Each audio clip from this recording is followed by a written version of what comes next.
President Bola Tinubu has asked the National Assembly to confirm Lieutenant General Olufemi Oluyede as the substantive Chief of Army Staff. In a letter addressed to both the Senate President General Lagbaja and Speaker of the House of Representatives Tajuddin Abbas, Tinubu cited Section 218 of the 1999 Constitution and Section 18 of the Armed Forces Act. Oluyede has served as acting Chief of Army Staff since October 30th, following the illness and subsequent death of Lieutenant General Lagbaja. Tinubu expressed confidence in Oluyedes' leadership, integrity, and professional experience to ensure national security.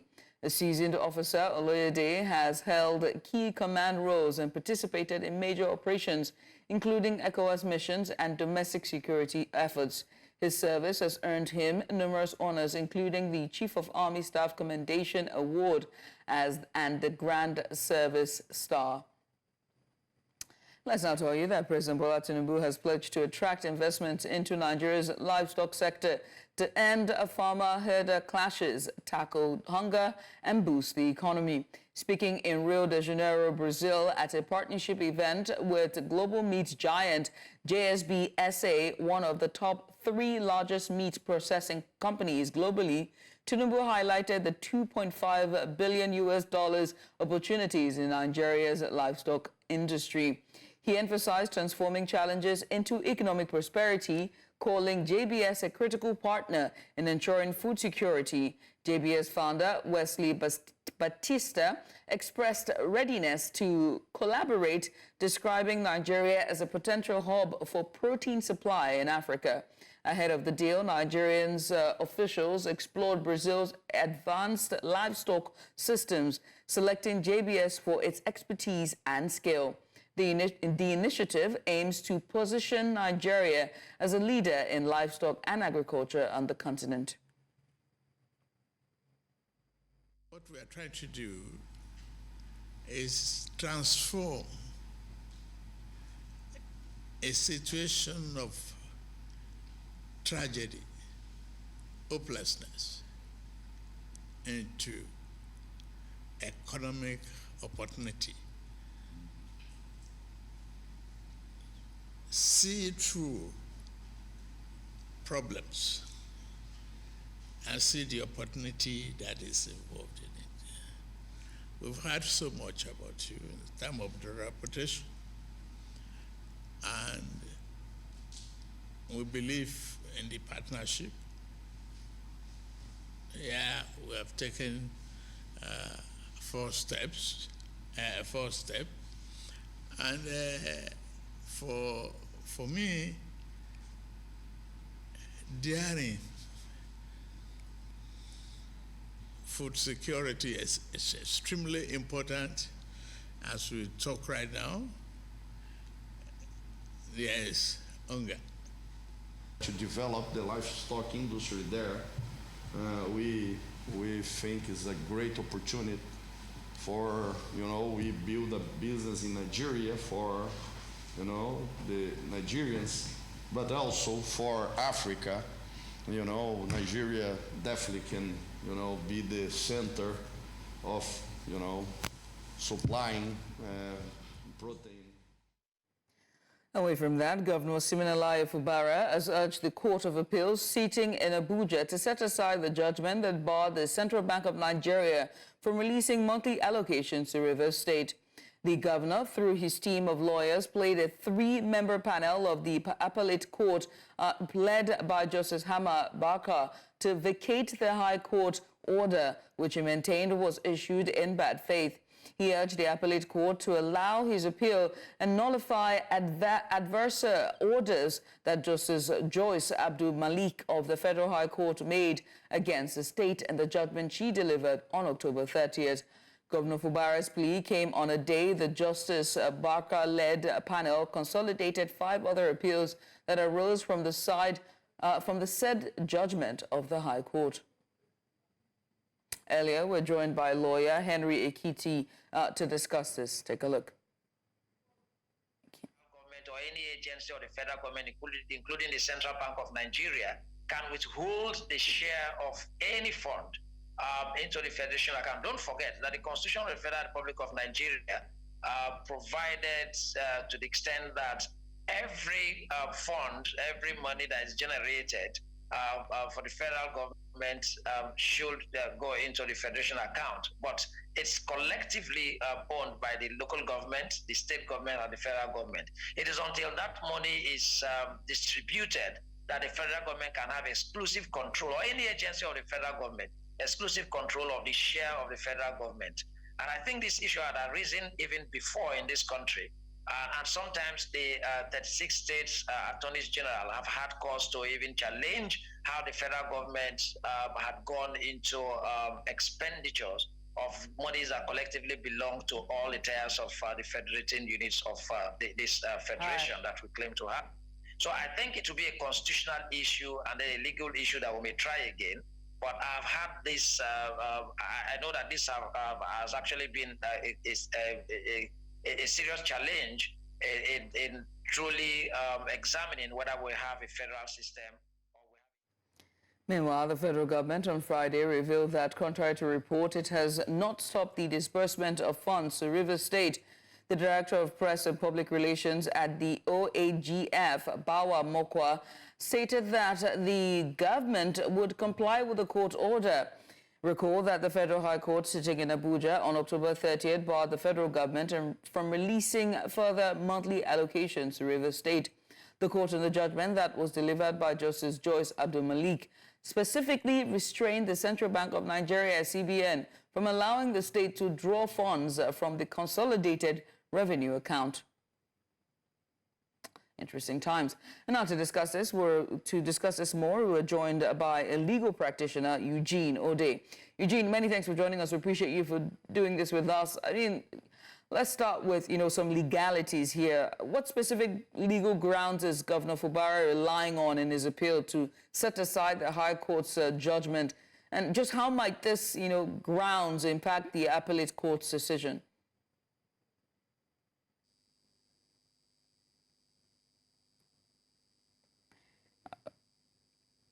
Mr. Eugene, are you there? Eugene Oday, we cannot see you.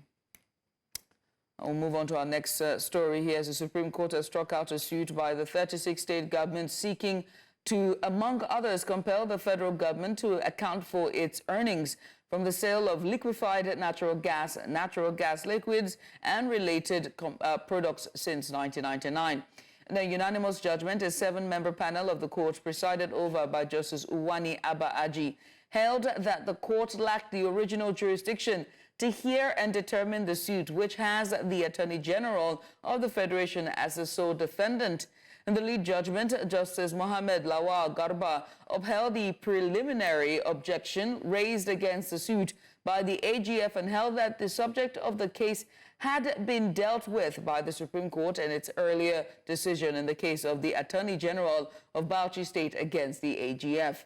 The judge proceeded to strike out the suit for want of jurisdiction to hear the case as presently constituted.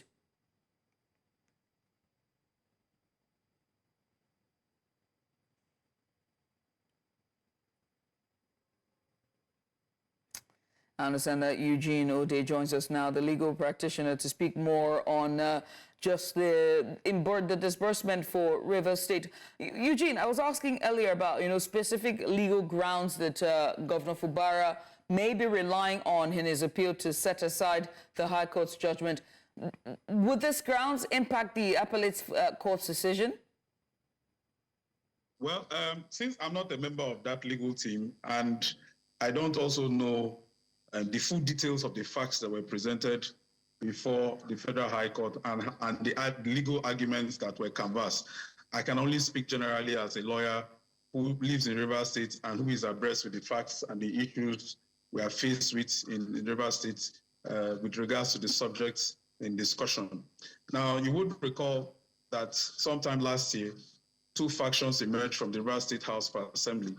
Okay, you had the Bright Amewule faction. You had also the Edison Ehe faction. Those factions emerged after the failed attempt to impeach the governor of the state.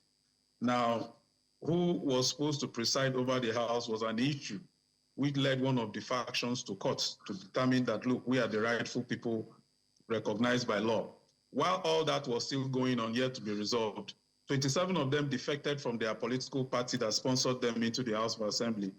And by the operation of Section 109, subsection 1, paragraph G, the Constitution is very clear that anybody sponsored by a political party who defects while he's still on seat vacates that seat. And taking advantage of that provision of the Constitution, the Edison Ehe-led House of Assembly declared those seats vacant and communicated to INEC to conduct of by-election to fill in those vacancies. It was while that happened, these 27 lawmakers also rushed back to the Federal High Court to stop INEC from conducting by-elections to fill in those vacancies and ask the court to ratify their defection, even though we hear now that that suit has been withdrawn. Now, in the wings of all this, several other NGOs, citizens also went to court seeking the interpretation of Section 109 of the Constitution to the effect that can these 27 lawmakers still be regarded as members of the House of Assembly, considering the fact that there are provisions of the Constitution that are very clear, like Section 99 of the Constitution, which is very clear that unless you're a member of the House of Assembly, you cannot participate in legislative business of the House. In fact, it's even criminal to contemplate such. And such action, if convicted, may land whoever is involved, in prison, all right? And the Constitution also empowers the House of Assembly to continue the business of legislation in spite of vacancies in the House. That you can see from Section 95 of the Constitution. And of course, we hear also that judgment, people have not seen it, the judgment of the Federal High Court took into account, its reasoning was basically because it's saying that the governor presented the budget to a 4-man House of Assembly and that 4 people were not enough number. They didn't constitute a quorum enough to pass the budget of the state. Therefore, every activity, every legislation, or every law passed by those members, particularly as regards the budget, by those people who did not constitute the House of Assembly in her reasoning, will amount to an illegality. But of course, if I were in that legal team, I would refer the Court of Appeal to Section 102 of the Constitution, which is clear that the House of Assembly of a state will continue to sit whether there is a vacancy in the House or not. Now, the question is that, are there vacancies in the House? Yes. In the eyes of the law, 27 of those members of the House of Assembly are no longer members of the House of Assembly, having been declared vacant. And that fact of their being declared vacant from the House of Assembly has not been determined as we speak. That order declaring them their seats vacant has not been vacated by any court of law in Nigeria. So that is the status quo as it is. So the governor is left with no choice than to work with those who are still in the House. And as a matter of fact, there are just 4 members of the House. And if you want to look at how the Constitution computes quorum, it says 1/3 of all the members of the House. It didn't say 1/3 of 20, 1/3 of 100, or 1/3 of 50. Right. 1/3 of all the members. Now, who are all the members of the House of Assembly? There are only 4. All right. And the governor has presented the budget and has passed the budget and has been appropriating the budget based on what those who are available. So I have to ask you, right? So given the tension between, the federal and state authorities in this case, how does this situation just sort of illustrate the balance of power within Nigeria's legal framework, particularly concerning financial, allocations? Now, you see, my joy is that the issue of financial appropriation and our fiscal policy, national fiscal policy, is not left in the hands of politicians. Neither is it left in the hands of judges to determine. Everything is spelled out in black and white, particularly Section 162 of the Constitution. The formula for appropriating these funds accruable, to our federation are all worked out there under Section 162. And the Constitution does not give the federal government power to tinker or to tamper with allocations accruable to both states and local government Council. The federal government only has power to appropriate funds that are exclusively appropriated and allocated to them. They don't have power to tamper or to appropriate funds accruable to state government. And the Supreme Court itself has rested this matter in a plethora of cases. A case in point is the case of Attorney General of Lagos State against the AG Federation. If you remember, Tinubu himself was, President Tinubu was then the governor of Lagos State. And the full panel presided over by Honorable Justice Owais, JSC, unanimously agreed that the federal government has no business stopping the allocation of any state of the federation. Right. That judgment is a judgment in rem, and that judgment is still alive and extant till today. So I doubt if the Court of Appeal or the Supreme Court is going to say something different from what has already been established. Well, Eugene, I must say thank you so much for taking out the time this afternoon to just give us a bit more insight into the legal matters concerning Rivers State. We do hope that this is resolved shortly, at least for the sake of governance and for the people of Rivers State. But Eugene, once again, many thanks. Hey, and welcome back. Let's continue with our 12 p.m. bulletin, but not before we inform you that our major news bulletin at 9 p.m. tonight has been rescheduled to 10 p.m. Now, this is due to the live broadcast of a special event featuring the Minister of Agriculture and Food Security on enhancing food security in Nigeria. Now, this is a very important conversation, and it's taking place in Abuja, and it will be broadcast live on News Central TV and all of our digital platforms from 8 p.m. to 9:30 p.m. So we appreciate your understanding and encourage you to tune in for this very vital discussion as it pertains to Nigeria's agriculture ecosystem. Once again, our 9 p.m. news will now be aired at 10 p.m. tonight. Switch gears now. The federal government will likely apply for the extradition of Simon Ekpa, the leader of the Eastern Security Network, the paramilitary organization of the indigenous people of Biafra. The Director of Defense Information, and that is Brigadier General Tukuru Gasoa, who gave the indication, said Ekpa is self-proclaimed discipline of IPOB leader Nnamdi Kanu should be extradited to Nigeria to face criminal charges. However, the IPOB disassociated itself from the embattled Biafran separatists and asserting it had no relationship with him. Ekpa is one of the 97 individuals declared wanted by the Defense Headquarters in March 2024. The Finland-based Biafran agitator is a close ally of the IPOB leader Nnamdi Kanu, who is facing charges of terrorism, treasonable felony, and inciting violence through his Radio Biafra, amongst others. Earlier, a retired Assistant Director, Department of State Services, Dennis Amateri, who joined us in the news, believes Ekpa's arrest is a right step. Take a look.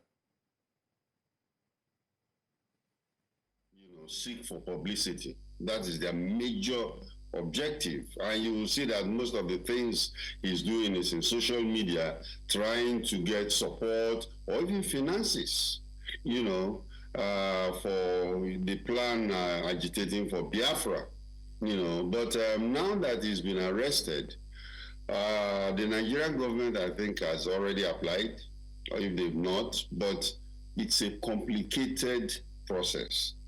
Very complicated process. The first step is the arrest and detention, which they have done right now. And of course, they have to charge him, and they have to tell the Finnish government in detail what the charges are, what he has done, and then of course, the evidence, they must provide evidence to support those charges.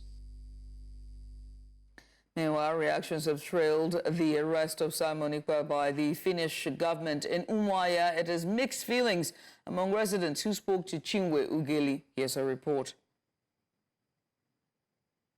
On Thursday afternoon, the news of alleged arrest of Simon Ekpa spread like wildfire across the nation, eliciting public comments. It's going to break camp. What if it turns out tomorrow he says, I'm not the one doing this?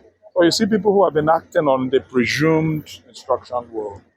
As morning comes, it becomes clearer that Ekpa is indeed in the custody of Finnish authorities over alleged terrorism charges. Newspaper headlines connote the development. Majority of the residents of Umuahia are indifferent to the development and refuse making comments on it. Can you get on the interview now? The indigenous people of Biafra has, in a press statement on Friday, dissociated itself from EPA, thereby substantiating Emmanuel Kanu's position in a previous interview about his status in the body. He is not a member of IPOB. He does not represent IPOB either. Presumably, those who receive his arrest in good faith believe he has been responsible for the violence in the southeast and for defying Nnamdi Kanu's orders, especially as the concern sits at home. Nigeria,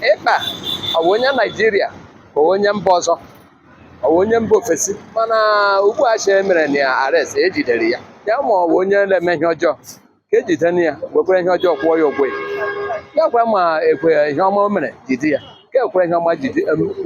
They say Ikpa's arrest is a sign of breakthrough in finding a lasting solution to the insecurity in the zone. All the challenges we've been having have been revolving about his commands, his instructions, and all that. So if they've arrested him, I think it's a lead way. He should be able to explain himself as long as they permit him to go through the normal process of law and explain himself, whether the things we were hearing, he was saying was true or not. I think it's a headway. To others, arresting him will not solve the problem bedeviling the nation.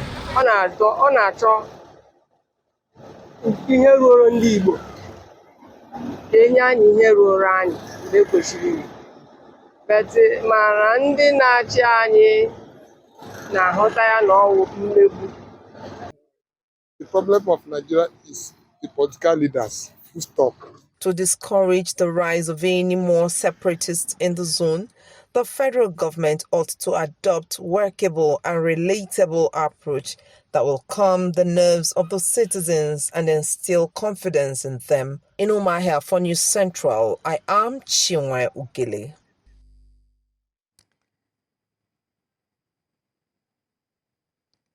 Many thanks for Chinwe there for that report. Let's talk security. Amidst Nigeria's escalating security challenges, the quest for practical, locally implementable solutions to address this menace undermining national unity and development continues to intensify, with many acknowledging that crime is inherently local. Now, in this report, News Central's correspondent Austin Azu investigate the most effective strategy for security experts, stakeholders, and citizens to combat the growing insecurity challenges in Delta State and other parts of Nigeria. Take a look. Every part of Nigeria has been confronting its unique security challenges over the years, thereby undermining the nation's unity and development. Take, for instance, in the whole of northern Nigeria, Boko Haram insurgency and banditry are now terrorists terrorizing the people of the region. In southern Nigeria, non-state actors such as militants, banditry, kidnapping, unknown gunmen, courtesans, and others are terrorizing the region. In Delta State, we have various security challenges such as militancy, banditry, crude oil theft, kidnapping, and courtesan persist. The war against these threats appears to be overwhelming the security agencies, despite their collaborative efforts with citizens. How can security agencies and stakeholders synergize their efforts to develop and implement a robust synergy for combating the rampant security challenges confronting the state and different parts of Nigeria? Using juju, that our native way of doing security, is just the best. It doesn't. You can even put it down, go and sleep and rest. Anybody that enters the place, he manage whatever he sees. Concerned by the ongoing security challenges facing the state, the Delta State Online Publishers Forum has initiated this annual lecture series with the theme, Security Challenges, Finding and Implementable Local Solutions to Address the Escalating Challenges Across the States. We recognize that security is not solely the responsibility of the government or international organizations. Local communities, organizations, and individuals have a vital role to play in identifying and implementing. The guest speaker, First Public Relations Officer of the Nigeria Police Headquarters, Abuja, Olomuyiwa Adejobi, who delivered the theme lecture, called for value rebirth, attitudinal change, good governance, and recommended the African method of community policing system. Policing is always localized. And until we get the right concepts and principles or philosophies of community policing, that we're going to get it right. I am an advocate of use your African powers to police your area.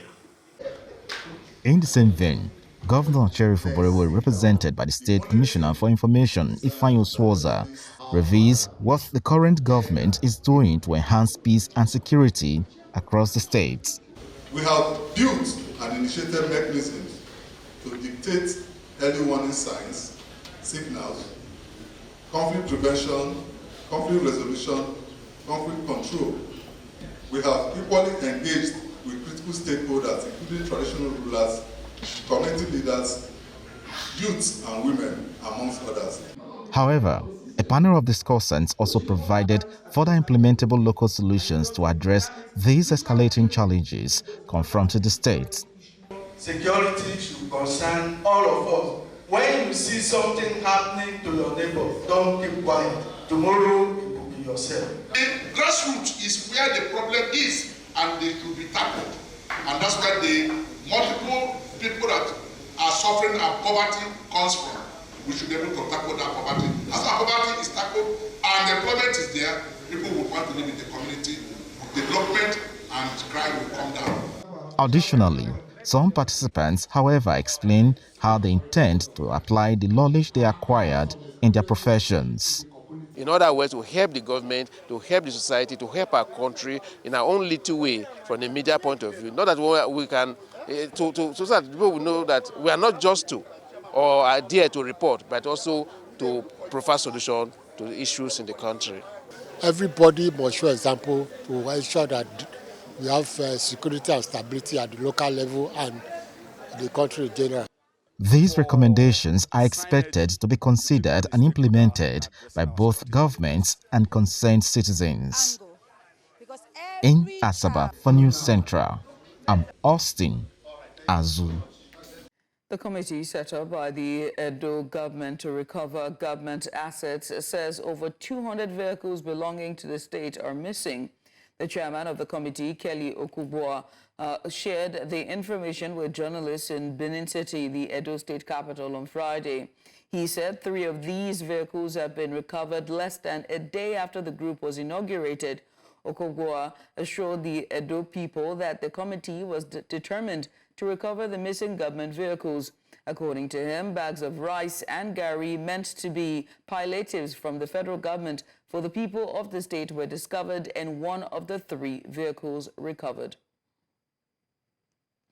The Labour Party has firmly rejected fresh allegations of covert collaboration with President Bola Tinubu and the All Progressives Congress in support of his re-election for the 2027 general elections. The National Publicity Secretary of the Labour Party, Obiora Ifo, clarified the party's position in a statement issued in Abuja on Friday. Ifo's response came after a viral video surfaced featuring human rights lawyer Deji Adenuju accusing the Labour Party leadership of collaborating with President Tinubu's loyalists to facilitate his return to the State House in 2027. The Labour Party spokesman dismissed the allegation, describing it as a fabrication and a product of Adenuju's imagination. He further challenged the activists to provide substantive evidence to support his claims. In the meantime, trauma experts in Nigeria have criticized the federal government's policies on women living with disability, saying that there are no positions or no provision to cater for their mental health. Now, this was at the Kuje Area Council in Abuja, where experts engaged with women from Nigeria's disability community in a bid to address their unique trauma care needs. Amadi Uyi reports. According to available estimates, over 25 million Nigerians are living with disability in the country. Former experts say many of them face discrimination, which puts their mental health in jeopardy. At this event, which was held at the Kuje Area Council of Abuja, expected to provide trauma-informed care and support to women with disabilities, experts say current government policies have not adequately addressed their concerns. We have policies that have not really looked into the concern of these people, and then we find it's very important that by the time we have these people come out to speak about their concerns and the world can now listen to them and hear, then we can have we can probably prefer a lasting solution to the problem. That the fact that you are living with disability is already traumatizing. Then the idea of being stigmatized, being discriminated against is another traumatizing issue that they face in the course of their day-to-day activity. So we are here to give succor to them, to build their resilience and give them hope. They call on government to do more in protecting persons with disability in the country. Disability doesn't just narrow down to people that cannot walk, see. There are various forms of disabilities and these vary. So the government should also educate, the government should make sure that it's in students' curriculums, also educate them when it comes to disability. So everyone just have an idea of what disability is, and then everyone can offer first aid care to people with disabilities in the society. So the government should make a policy against stigmatizing people with disability and also build homes to support these people with disability, also help them financially. Government should really pay attention to people with disability. They're also, very important and should be part of everything that we do. So I'm talking about inclusion. I believe that if they're part of everything we do, they will feel a little bit more like, together. The project is expected to address unique trauma care needs of women in Nigeria's disability community. In Abuja for News Central, I am Amadin Uyi. Fate Foundation, founded in 2000 by Fola Adeola, former MD CEO of GT Bank, now Guarantee Trust Holding Company PLC, continues its legacy of supporting Nigerian entrepreneurship through the Fate Institute. As the foundation's research policy and advocacy arm, the Fate Institute has become Nigeria's leading think tank in entrepreneurship. Recently, Nasir Agbalaya, a team lead for the business desk, attended the 10th annual Fate Institute Policy Dialogue Series on entrepreneurship. And here's what he saw. Take a look. The real stars of today are truly indefatigable Nigerian entrepreneurs. In celebration of 10 years of influencing entrepreneurship policy in Nigeria, the Fate Institute has held its 10th Policy Dialogue on Entrepreneurship. This milestone event gathered thought leaders, policymakers, and entrepreneurs to discuss the evolution of Nigeria's entrepreneurship ecosystem and also examining progress made and identifying ongoing challenges. Very much align and support with these initiatives, and we genuinely hope that it will help transform emerging businesses across the country. As part of looking to the future, the dialogue also focused on essential steps to empowering entrepreneurs, emphasizing sustainable growth, inclusive finance, and strategic support levers needed to drive the sector forward. Statistics has shown us, that access to finance is a major bane to the growth of startups. And on all existing protocol, as I quickly share insights from the 2024 State of Entrepreneurship Report. For some context, the State of Entrepreneurship Report is our flagship report at the Institute, and this report assesses entrepreneurial activity across the 37 states in Nigeria, including the FCT. Key themes included the ease of doing business, women and youth entrepreneurship, market access, and strategies to boost trade. The occasion was also used to launch its 2024 edition of its State of Entrepreneurship in Nigeria report. Enterprises, they are uneducated people, but this thing shows to us that only 1% didn't go to school in all those who started school, those started businesses. Only 2% additional are the ones that went to primary school level. Every other person had a higher level of education. I've seen so many negative indexes in Nigeria that I'm asking myself, where is the good in us? But this book reflects the good in us and the possibility of the betterment of the good in us, if there's an English like that. These future-focused talks focused on key support levers for the upcoming 10 years, such as extending inclusive finance, promoting trade, and improving market access in order to create a more robust and sustainable ecosystem for Nigerian entrepreneurs.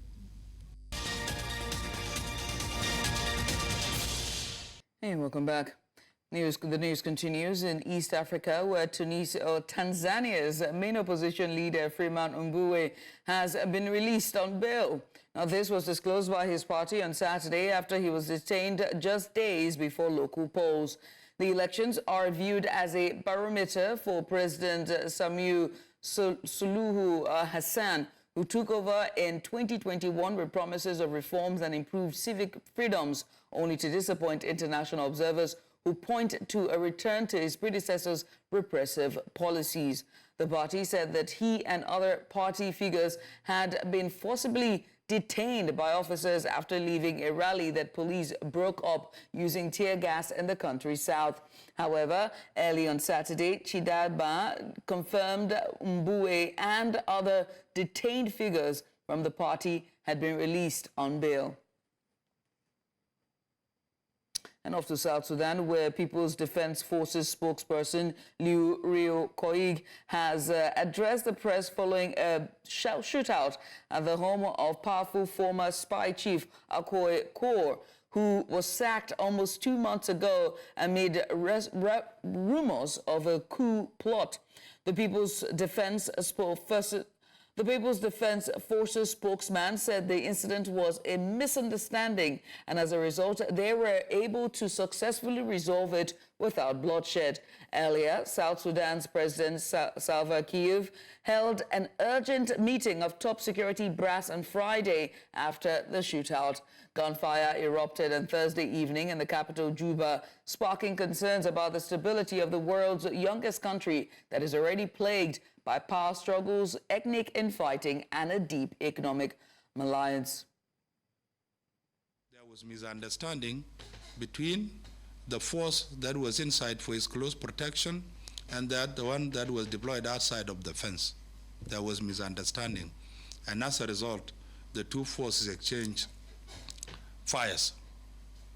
That was the start of the armed confrontation that you heard of. And of course, small arms fire was heard, followed by other combat support weaponry. To keep at bay any opportunists, spoilers, he is going to be provided with an additional protection by the SSPDF at his new residence. And basically, he is not under hours detention, is just relocating to his residence. That the gunfire that we heard yesterday was not planned. Nobody had ordered for it. It was a misunderstanding. And as a result, we are able to successfully resolve it without unnecessary more bloodshed. And I'm taking this opportunity to inform the people of South Sudan that the problem has been successfully resolved. Whatever is remaining would be an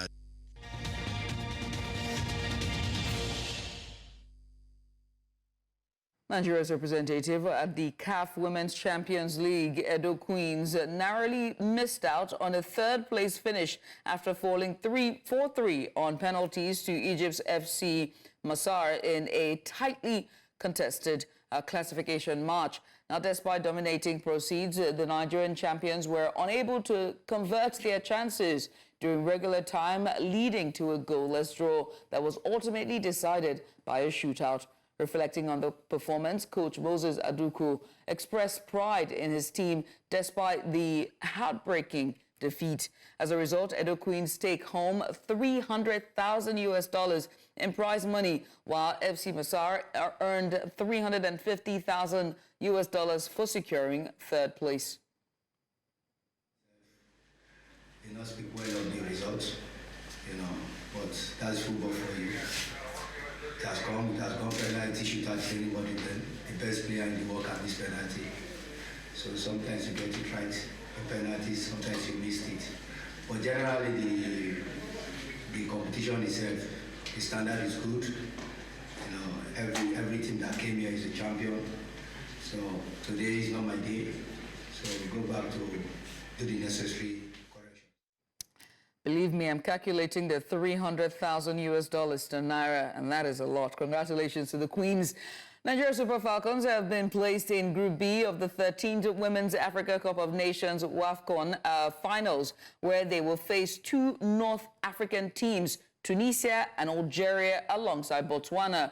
The tournament is set to take place in Morocco next month. Coach Justin Madugu's team would look forward to renewing their rivalry with Algeria's Green Ladies, having secured dominant victories of 2-0 and 4-1 in two friendly matches held in Nigeria last October. The 12-nation tournament will run from July 5th to July 26th of 2025.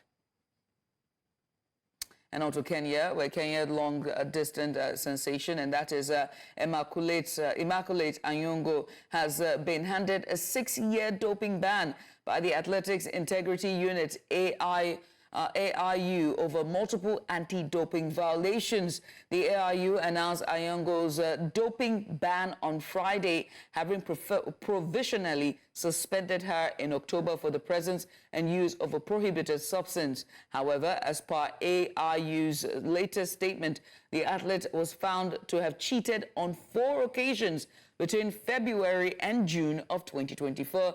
Her first, second, and third urine samples revealed the presence of banned substance, and that's metabolics, while her fourth urine and blood sample revealed the presence of EPOs. Very sad news there. But that's all at this hour. But before we go, let's take another look at some of the major stories. Governor Fubara has asked the Appeal Court to vacate order stopping allocations to Rivers State. The Supreme Court has rejected suit seeking to compel the federal government to give account of earnings from gas. And we also head on to Tanzania, where the opposition leader, Freeman Mbowe, has been released on bail. Now remember that you can watch News Central TV live on DSTV channel 422. We're also on Star Times channel 274. Check us out on Avo TV, or better yet, you can stream us live on every social media platform. Many thanks for watching. I am Judith for TV. Bye for now.